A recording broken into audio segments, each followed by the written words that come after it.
호세아서 14장입니다. 1절에서 9절까지입니다. 호세아서 14장 1절에서 9절. 다 같이 일어나셔서 합독하시고 앉겠습니다. 시작. 이스라엘아, 내 하나님 여호와께로 돌아오라. 내가 불의함으로 말미암아 엎드러졌느니라. 너는 말씀을 가지고 여호와께로 돌아와서 아뢰기를 모든 불의를 제거하시고 선한 바를 받으소서. 우리가 수송아지를 대신하여 입술의 열매를 주께 드리리이다.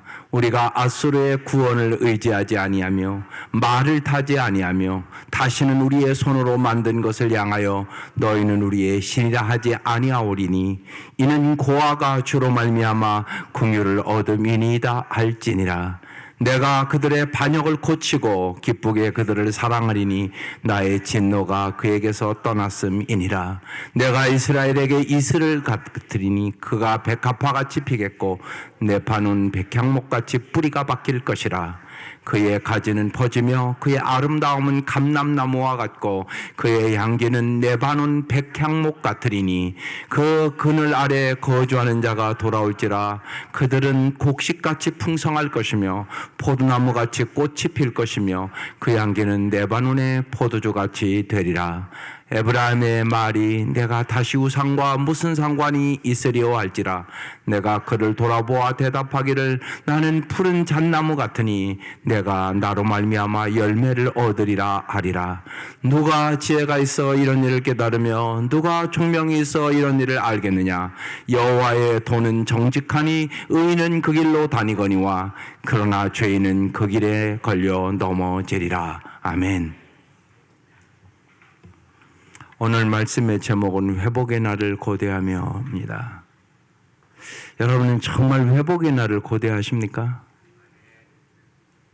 지금 여러분의 상황이 어떻든지 간에 다 똑같지는 않을 거예요. 여러 가지 형편과 처지와 여러 가지 문제 때문에 어떤 집은 경제적으로 어려운 집도 있을 것이고 어떤 집은 건강이 어려운 집도 있을 것이고 어떤 집은 여러 가지 어려운 일들이 여러분 가정에 다 있을 것이란 말입니다. 그러면 중요한 것은 뭐냐? 나는 회복될 것이라는 소망을 갖고 있느냐는 것입니다. 오늘 말씀이 그 말씀이란 말입니다. 예수님은 이 땅에 왜 오셨냐? 회복시키려고 오셨어요. 여러분, 인간의 최고의 절망은 뭐라고 생각합니까? 여러분, 여러 가지 걱정이 있지만 죽으면 다 끝나는 거 아니에요, 한마디로? 여러분, 가족이 예를 들면 오늘 다 죽는다고 그럽시다. 그런데 뭘 그렇게 걱정합니까? 내가 죽는다고 그러면 뭐 그렇게 걱정할 게 있느냐고. 그러니까 그러잖아요. 최영기 목사님이 옛날에 그랬어요. 아주 힘들 때 죽기밖에 더 하겠냐? 그러고 이겼다고 그러더라고요. 죽기밖에 더 하겠느냐? 사실 그렇지 않습니까? 여러분, 오늘 죽는다고 그러면 무슨 돈을 걱정하겠어요? 자식을 걱정하겠어요? 뭘 그렇게 걱정해요?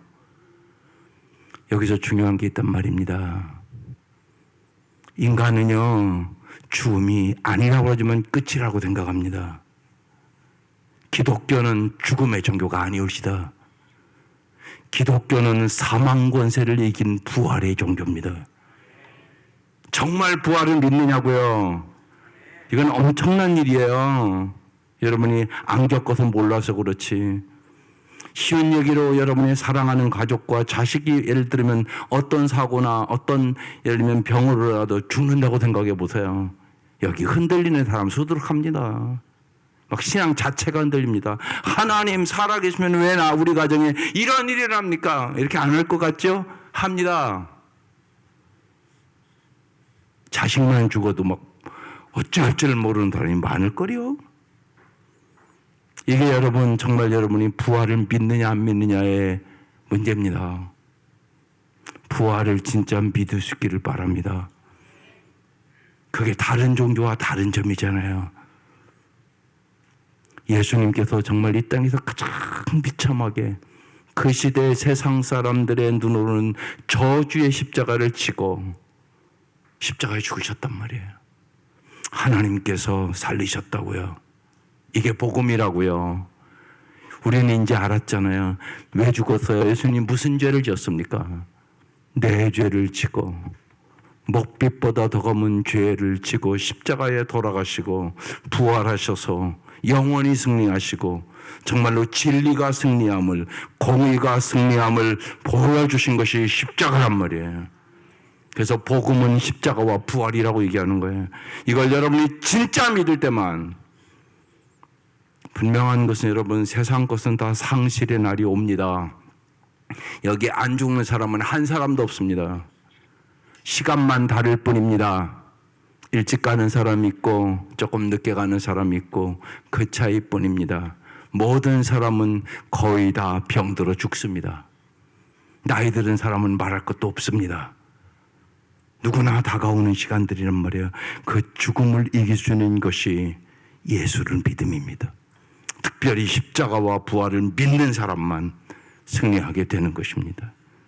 그래서 예수는 우리의 모든 삶을 회복시켜 주시려고 오셨습니다.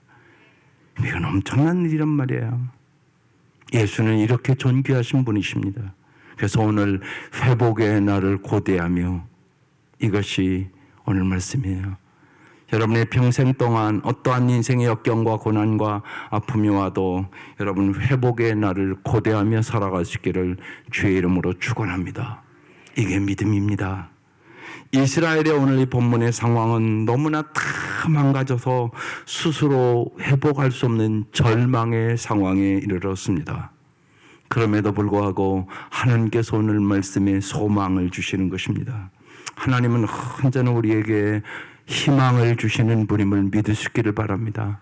하나님은 우리에게 독생자까지 주신 주님인데 재앙을 주기를 원하시겠습니까? 그런 일은 없습니다. 하나님은 언제나 우리에게 영원한 소망을 주시기를 원합니다. 하나님이 언제나 이제 일하고 계시고 오늘도 모든 세상을 주관하고 계십니다. 그런데 인간이 해야 될 일이 있단 말입니다. 그래서 오늘 본문입니다. 그래서 첫 번째로 회개를 호소하는 호세아가 말씀을 받들고 여호와께 돌아오라. 말씀을 받들고 여호와께 돌아오라. 그렇게 외치는 것입니다. 그 1절부터 시작됩니다. 시작. 이스라엘아, 내 하나님 여호와께로 돌아오라. 내가 불의함으로 말미암아 엎드러 졌느니라. 항상 주님과 함께 살면 여러분이 아름다운 삶을 살 수 있었는데 여호와께를 떠나서 뭐 했다고요? 내가 불의함으로 죄를 짐으로 그런 얘기입니다. 이스라엘이 엎드러진 이유는 불의함 때문이었다는 것입니다. 지은 죄 때문이라는 것입니다. 사실 우리도 많은 경우가 여러분 죄 때문에 불행합니다.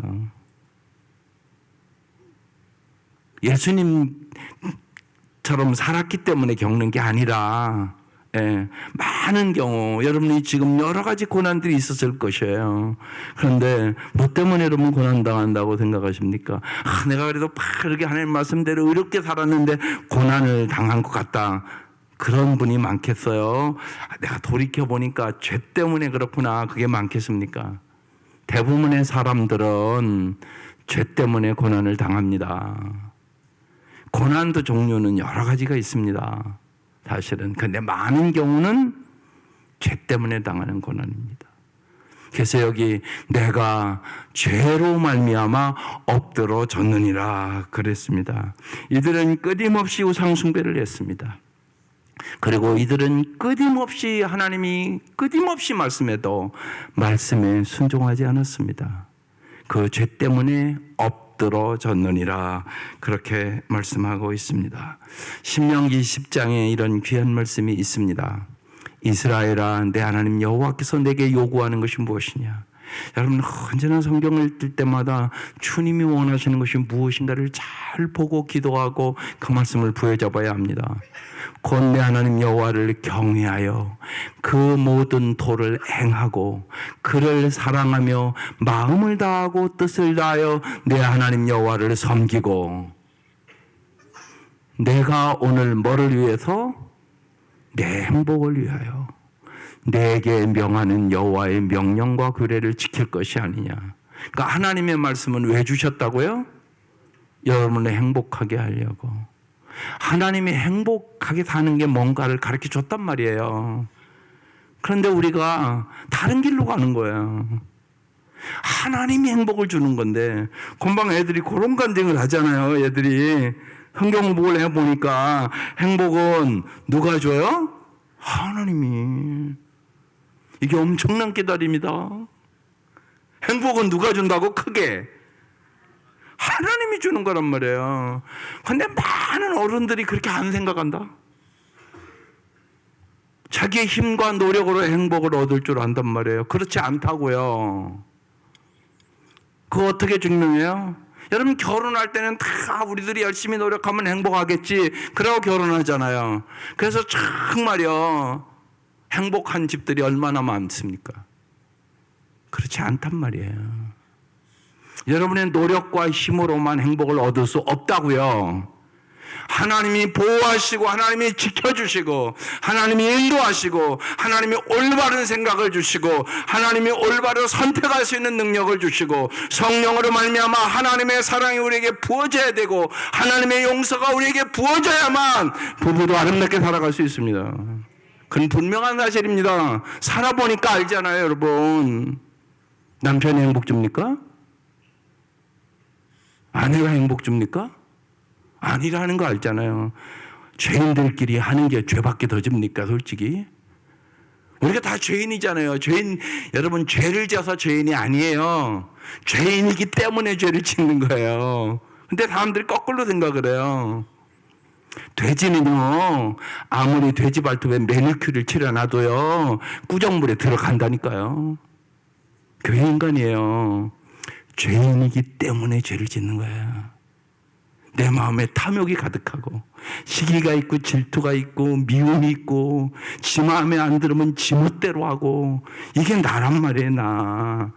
그러니까 죄인이기 때문에 죄를 짓는 거예요. 죄를 져서 죄인이 아니란 말이에요. 이 생각을 깊이 깨달아야 돼요. 그래서 예수 외에는 구원이 없어요. 주님의 은혜가 아니고는 주님이 내 안에 들어와서 정말 나는 죽고 예수로 살지 않고는 내 생각대로 내 고집대로 이기적으로 살아가는 게 나예요. 절대로 나를 내가 못 고쳐요. 오직 성령님이 고쳐주세요. 다른 방법이 없어요. 그래서 오직 구원이란 오직 예수라고 얘기하는 거예요. 예수 외에는 구원자가 없어요. 그게 참 놀라운 일이죠. 그래서 주 예수보다 귀한 분은 없어요. 세상 부귀와 바꿀 수가 없는 것이에요. 세상 부귀영화로 죄에서 구원받을 인간은 없는 것이에요. 오히려 여러분 부귀영화 가지면 별짓을 다 하잖아. 어젯밤에 깜짝 놀랐죠? 대통령이 별짓을 다 하니. 백성을 그렇게 놀래켜. 그죠? 당장 경험하잖아 우리가. 별짓을 다 하네 진짜.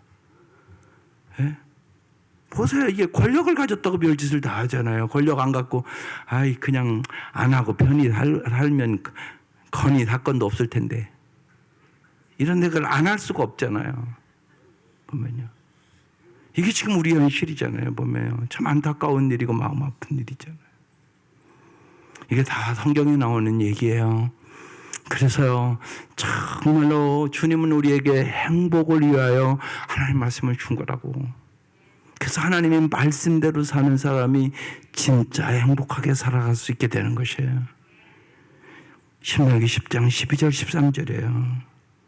하나님은 행복을 위하여 정말 우리가 행복하게 살기를 원해요. 이거와 마찬가지예요. 모든 부모는요, 자식들을 시집가고 장기에 보내잖아요. 그래서 잘 행복하게 살기를 원하는 거예요. 그렇지 않은 부모는 한 사람도 없어요. 하나님이 그렇단 말입니다. 하나님은 우리가 행복하기를 원하는 거예요. 얼마나? 독생자를 십자가에 죽이시기까지. 여러분 이걸 어떻게 말로 다 표현하겠어요? 예수님을 십자가에 죽이시기까지 우리를 사랑하고 잘 살기를 원한다고요. 그게 하나님의 마음이라고요. 이 사랑을 여러분이 부모가 되고 자식을 키워보고 자식을 시집장가 보내고 그러면 점점 알아가는 거예요. 그 사랑의 높이를, 그 사랑의 깊이를 알아가게 되는 것입니다. 미가서 6장에도 이렇게 나옵니다. 미가서 6장 7, 8절에 여호와께서 천천수양이나 만만의 강물 같은 기름을 기뻐하실까? 아니라는 것입니다. 내 허물을 위하여 내 맏아들을 내 영혼의 죄로 말미암아 내 몸의 열매를 드릴까? 아니라는 거예요. 그 다음에 사람아 주께서 선한 것이 무엇임을 내게 보이셨나니 여호와께서 내게 구하는 것은, 주님 우리에게 원하시는 것은요, 오직 정의를 행하며 인자를 사랑하며 사람을 사랑하며 겸손하게 내 하나님과 함께 하는 것이 아니냐. 이게 하나님이 원하시는 거는 말입니다. 왜냐하면 이렇게 살아야 행복하니까. 여러분, 정의가 있어야 행복한 거잖아요. 사랑해야 행복한 거잖아요. 겸손해야 행복한 거잖아요. 언제나 하나님과 함께 동행하는 삶을 살아갈 때 우리는 죄를 짓지 않고 아름답게 살아갈 수 있다는 거예요. 그래서 이것이 하나님 원하는 것이라는 거예요. 이것이 하나님의 나라가 이 땅에 임하는 거라고 얘기하는 거예요. 왜 우리 성경을 읽느냐? 하나님이 원하시는 것이 무엇인가를 저렇게 뚜렷하게 우리에게 보여주고 있기 때문에 그런 거예요. 그래서 하나님이 원하시는 대로 하나님의 뜻대로 살 때, 하나님의 말씀대로 살 때 우리는 진짜 우리 모두가 함께 행복한 삶을 살아갈 수 있다고 말씀하는 거예요. 그러면 어떻게 우리가 해야 될까요? 2절, 너는 말씀을 가지고, 여기 말씀을 가지고라는 얘기는요, 뭐 그냥 성경 갖고 다니라 그런 얘기가 아니에요. 요새는 성경도 안 갖고 다니지만 하나님의 말씀을 받들어, 그런 얘기입니다. 하나님의 말씀을 받들어 여호와께로 돌아와서 아뢰기를 모든 불의를 제거하고 선한 바를 받으소서. 우리의 죄를 용서하시고 우리를 자비롭게 받아주세요. 그런 뜻이에요. 우리가 수송아지를 대신하여 입술의 열매를, 이 입술의 열매는 다른 번역에는 찬양을 주께 드리리이다, 그런 뜻이에요.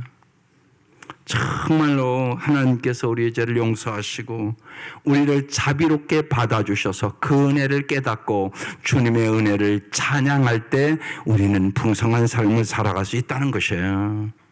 이게 우리가 해야 될 일이에요. 3절, 우리가 아수리의 권을 의지하지 아니하며, 이건 무슨 얘기예요?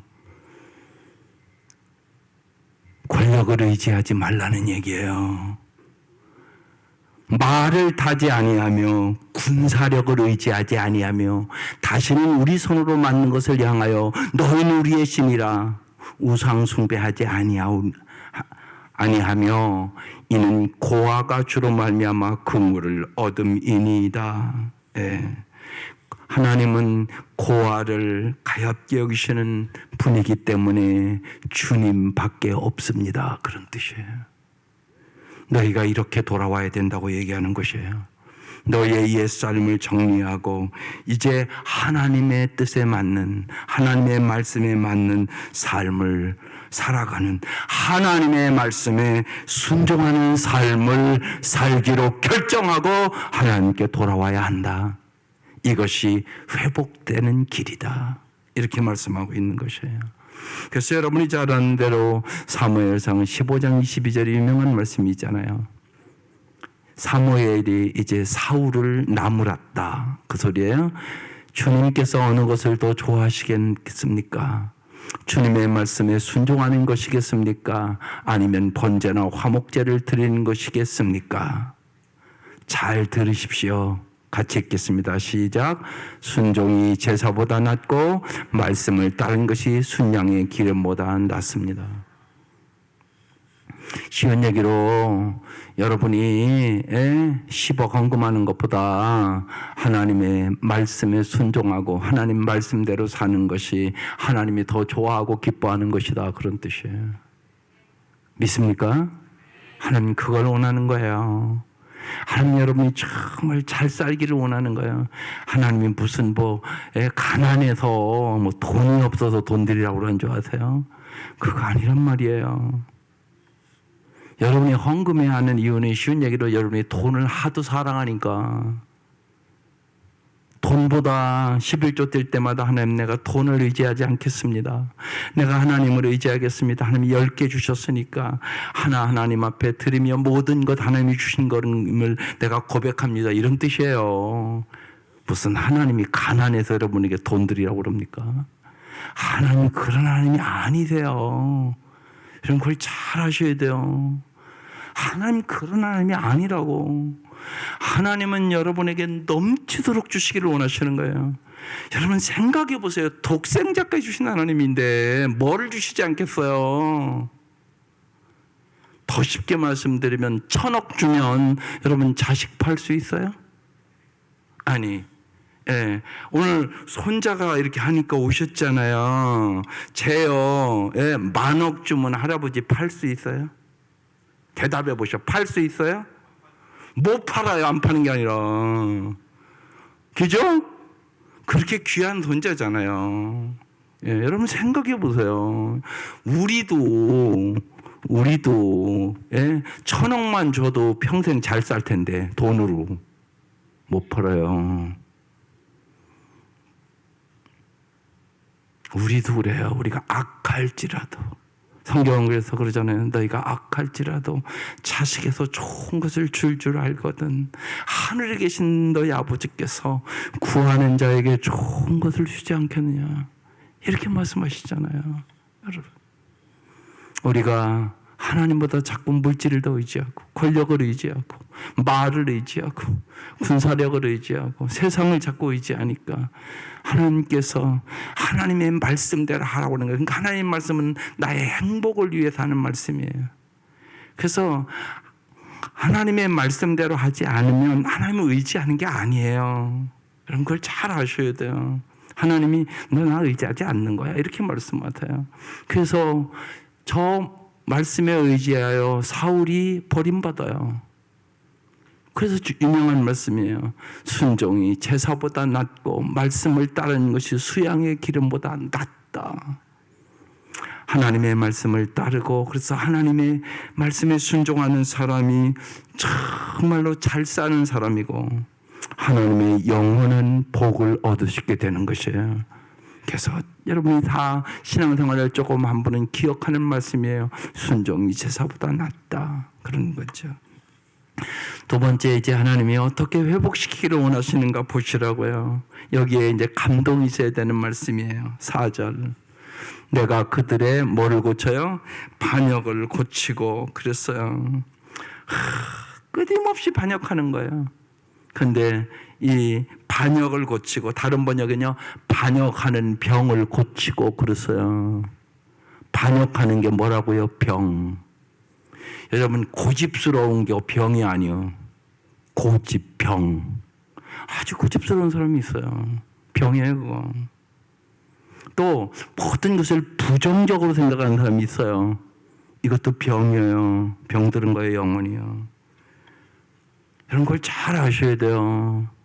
이게 반역을 고치고, 예, 세 번역엔 반역하는 병을 고치고 이렇게 써 있더라고요. 기쁘게 그들을 사랑하리니 나의 진노가 그에게 떠났습니다. 나의 분노가 이제는 그에게서 다 풀렸다. 내가 이제 저들을 향하여 이제 분노를 내지 않겠다. 그런 뜻이에요. 그리고 하나님께서 이제 치료하시고 회복시켜 주겠다고 말씀을 하고 있는 것이에요. 하나님 놀라운 은혜를 얘기하고 있는 것이에요. 출애굽기 15장 26절에 이런 말씀이 있어요. 주님께서 말씀하셨다. 너희가 주 너희 하나님인 나의 말을 잘 듣고 내 보기에 옳은 일을 하며 나의 명령에 순종하고 나의 규례를 모두 지키면 내가 이집트 사람에게 내린 어떤 질병도 너희에게는 내리지 않을 것이다. 다 같이요. 시작. 나는 곧 주고 너희를 치료하신 하나님이다. 예, 이런 말씀 붙잡고 기도하는 거예요. 예. 우리가 영적으로도 병들 수도 있고요. 육체적으로도 병들 수도 있고요. 정서적으로 병들 수도 있고요. 과거의 어떤 그 아픔 때문에 그 병이 내 마음을 지배할 수 있는 마음의 병도 있어요. 병이 없는 사람은 없어요, 여러분. 여러분 다 우리 병든 사람이에요. 누가 치료하신다고요? 너희를 치료하는 하나님이다. 여러분, 하나님이 치료해 주세요. 교회 올 때마다 치료받으세요. 영적으로, 정신적으로, 정서적으로, 육체적으로. 예. 여러분, 영적인 것도요, 심각한 병이에요. 영적으로 병든 사람은 행복할 수가 없어요. 여러분, 육체적으로 병들었어도요, 영적으로 큰 은혜 받은 사람은요, 날마다 기쁘게 살아요. 감사하게 살아요. 죽음을 이겨요. 암을 이겨요. 정말이에요, 여러분. 이긴다니까요. 병을 넉넉히 이겨요. 그렇지만 영적으로 병든 사람은 이게요, 건강하게 살 수가 없어요. 계속 불행하게 살아요. 그러니까 육적인 것이 다 아니에요, 여러분. 눈에 보이는 게 다가 아니에요. 영혼이 잘 돼야 범사가 잘 되고 강건한 삶을 살아가는 거예요.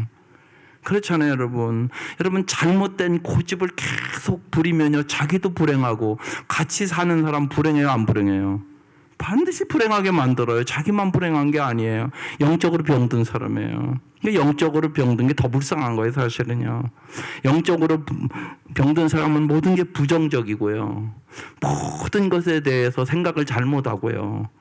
고집스럽고요. 거꾸로 생각하고요. 범사에 감사가 없고요. 기쁨이 없고요. 언제나 부정적이에요. 그러니까 그 사람은 불행한 거죠. 영적으로 병든 사람이에요. 누가 고쳐요?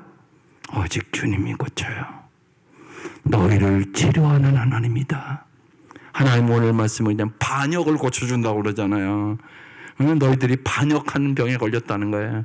근데 내가 그걸 고쳐주겠다고. 그래서 오늘 이 말씀을 들은 거예요.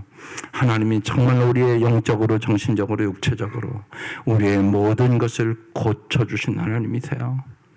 이 땅에서요, 상실은 무지하게 아픈 거예요. 예.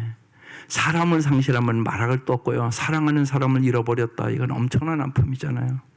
그래서 자식을 잃어버린 부모는 엄청난 아픔이 있는 거예요. 하여간 사랑하는 사람이 죽을 수 있는 거예요. 그 아픔은 이루 말할 수가 없는 거예요. 잊어버려지는 게 아니잖아요, 여러분.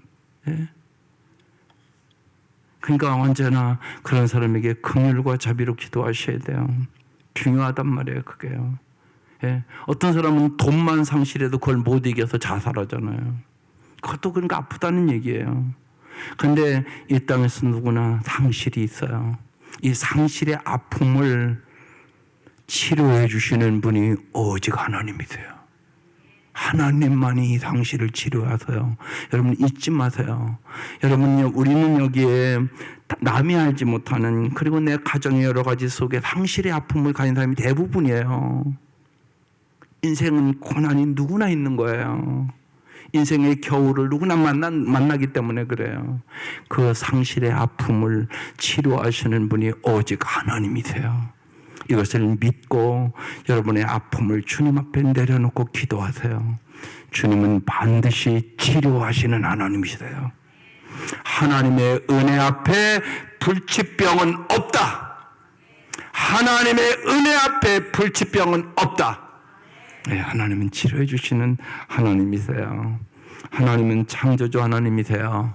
그래서요, 여러분, 언제나 우리가 주기도문 거기에 그런 기도문을 써드렸어요. 종양아, 창조주 하나님의 이름으로 물러가라. 아마 예수의 이름으로 물러가라.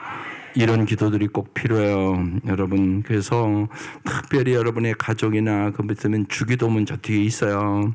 그거 갖다가 날마다 기도해 주세요. 능력이 돼요. 그리고 여러분 신앙이 커요. 하나님이 어떤 분인가 그 기도를 할 때마다 내 마음에 담대함을 주세요. 하나님은 창조주세요. 없는 것을 있게 하세요. 죽은 자를 살리셔요. 하나님은 오늘도 어제도 동일하게 역사하시고요, 우리에게 언제나 희망을 주신 하나님이세요. 시편 23편 3절 말씀은 잘 알잖아요. 내 영혼을 소생시키시고 자기 이름을 위하여 의의 길로 인도하시는도다. 새 번역에는 이렇게 번역되어 있어요.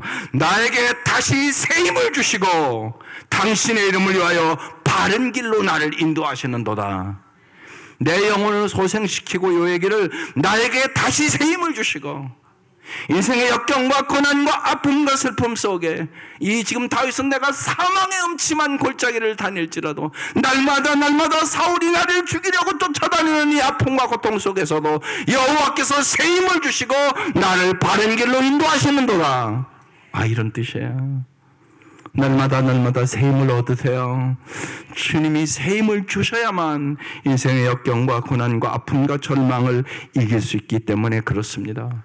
하나님, 우리를 치유해 주신 하나님은 날마다 우리에게 새 힘을 주신 하나님이세요. 하나님은 은혜를 베풀어 돌아온 모든 백성을 회복시키고 풍성한 삶을 살게 하시기를 원하시는 주님이세요. 그래서 예수님은 내가 온 것은 양으로 생명을 얻게 하고 더 풍성히 얻게 하려 함이니라. 그것을 이제 어떻게 표현했는가? 5절부터 쭉 보세요. 그냥 읽어보기만 해도 은혜가 돼요. 5절 시작. 내가 이스라엘에게 이슬 같으리니 그가 백합화 같이 피겠고 레바논 백향목 같이 뿌리가 박힐 것이라. 6절. 그의 가지는 퍼지며 그의 아름다움은 감람나무와 같고 그의 향기는 레바논 백향목 같으리니. 7절.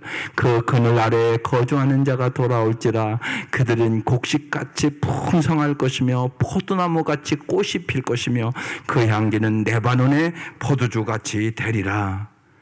그냥 읽어도 은혜가 되지 않습니까? 이렇게 되기를 원하시죠? 이게 회복이에요. 이슬처럼 은혜를 내려서 백합화 꽃같이 아름답게 만들고 백향목같이 견고해지며 감람나무처럼 풍성해지고 포도나무 꽃처럼 번성하고 그 향기가 온 땅에 퍼지게 해줄게. 이게 주님의 음성이에요. 여러분, 이 음성을 들으시기를 바라요. 그래서 언제나 말씀이 우리에게 소망을 줘요. 여러분, 상실의 아픔과 인생이 어려울 때 그래서 꼭요 날마다 말씀을 읽으세요. 말씀이 우리의 영혼을 소생시켜 주세요. 말씀이 우리에게 희망을 주세요. 여러분, 다른 것이 희망을 주는 게 아니에요. 하나님이 우리에게 희망을 주세요. 그래서 이제는 이렇게 고백한대요. 8절. 에브라임의 말이 내가 다시 우상과 무슨 상관이 있으리요. 내가 이제 우상 숭배하지 않겠습니다. 그런 얘기예요. 내가 그를 돌아보아 대답하기를, 이제 하나님 얘기하는 거예요. 나는 푸른 잣나무 같으니 내가 나로 말미암아 열매를 얻으리라 하리라. 나는 이제 우상들과 아무 상관이 없습니다. 그러면 하나님은 그에게 응답해 준다는 거예요. 내가 너를 지켜주마. 나는 무성한 잣나무 같으니 너는 필요한 생명의 열매를 언제나 나에게 얻어서 풍성하게 살 것이다. 하나님이 그렇게 응답해 주시겠다는 것이에요. 이 은혜가 함께 하시기를 바라요. 여러분, 이 음성을 들으시기를 바라요.